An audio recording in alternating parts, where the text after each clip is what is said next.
Joining me right now is Michael Starr Hopkins, who is a founding partner of Northern Star Strategies. He has also served on presidential campaigns of Barack Obama and Hillary Clinton. Michael, good morning to you. So, obviously, having served on those two previous campaigns, you know the sort of oppo that will come out after some of these candidates. Was this the sort of information, that an oppo that was expected? Morning. I mean, this is the Trump playbook. President Trump, then candidate and private citizen Trump, used the same attack lines against Barack Obama that he's now using against Kamala Harris, questioning their citizenship, their legitimacy to hold office. It's racist. You know, this idea that it's, birtherism. No, this is pure racism. It is President Trump and his administration showing that it's scared of strong black individuals, whether they be female or male. And it's good to see the Biden camp pushing back strongly and aggressively. Yeah, and Senator Harris is not taking the bait, ultimately ignoring these attacks from the president. You get a sense that that's the right move, to not give these sort of baseless theories any more oxygen?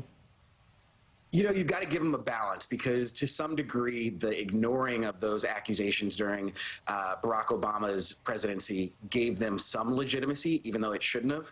And so I think they're smart to punch the Trump team back in the mouth on this and then move along and talk about the issues that they want to focus on. It's been kind of interesting, Michael. I'm sure you've seen plenty of videos. There were so many emotional reactions from black women, Indian American women, to Kamala Harris's being named to that ticket. She spoke a little bit more about what this all means and why it's so important for black women to vote. When you have one ticket that can say the phrase Black Lives Matter, and another who has been full-time sowing hate and division in our country, those are the things that are going to motivate black women to vote.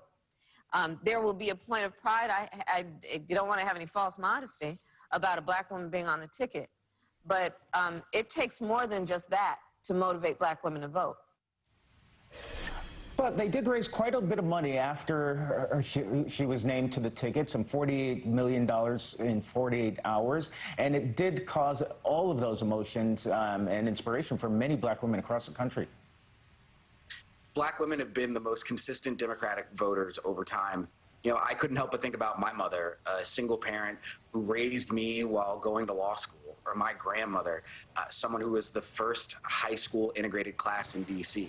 Representation matters, and so for them to be able to see a black woman now on a presidential ticket, it's something powerful, something they'll never forget, and something the next generation of children will never think is impossible. Yeah, the Washington Post is reporting that in the coming weeks, the Biden campaign plans to deploy Harris to swing states to connect with black voters, young activists, as well as suburban women, and groups whose support for Biden is solid, but far from guaranteed, I'd say.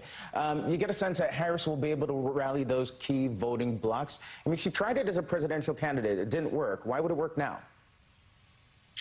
This is going to be different than a primary, in that Democrats are united. There is a foil in Donald Trump and Mike Pence.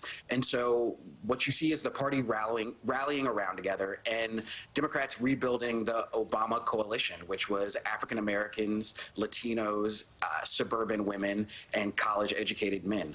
We're seeing that in the nomination of Kamala Harris to the ticket. She has the ability to excite African American women, to bring in young progressives, and to bring in suburban women who are running away from the Trump administration at record rates, especially as he attempts to rig this election with the United States Postal Service and his lack of funding. And there's a key voting bloc within the Democratic Party that's also needed, the Bernie Bros, Elizabeth Warren wing. There's been some skepticism from the progressive wing of the party on Harris being picked. Her record as a former prosecutor has been criticized by criminal justice advocates, as you know, and we're in the midst of a movement centered around that in this country. So do you get a sense that Democrats will remain concerned about this? You know, I think it's a conversation that needs to happen.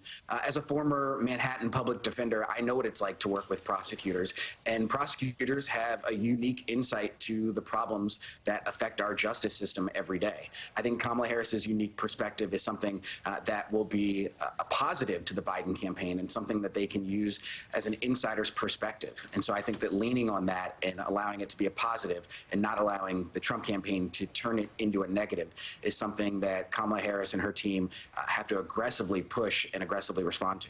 Okay, Michael, thank you. Appreciate it. And next week, MSNBC will have special